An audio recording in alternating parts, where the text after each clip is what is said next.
Students at Ohio Northern University researching several sides of yesterday's election and what these results could say about Ohio voters. Our Bethany Ulrich has more.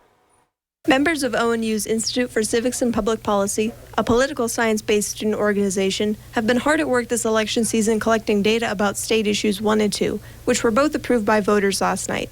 The students who run a current events-themed podcast found that many of their peers were unwilling to go on the record about their beliefs ahead of Tuesday's vote. One of the questions we asked them is, why are they so uncomfortable talking about this? And it was because politics has such an impact on your relationships, whether it's romantic, whether it's friendships, whether it's family. It can divide people. And so taking an open stance about these issues can create division. A few ICAP students were out on the day of the election conducting exit polls to gather more in-depth details about how demographics influenced results.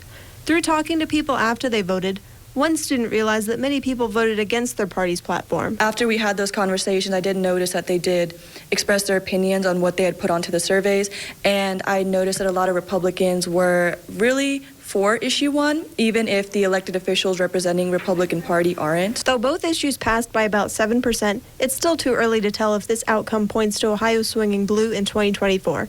Still, analysts and politicians may be looking at the results in Ohio and other states to predict and plan for next year's races. I think it's kind of hard to differentiate voting for candidates who support abortion and marijuana versus voting just on the issue.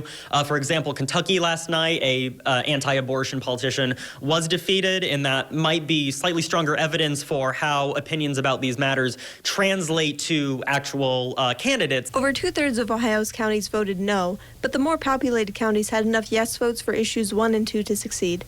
Many anticipate Ohio to vote red in the upcoming presidential election, but only time will tell. Reporting in Ada, I'm Bethany Ulrich for your News Now.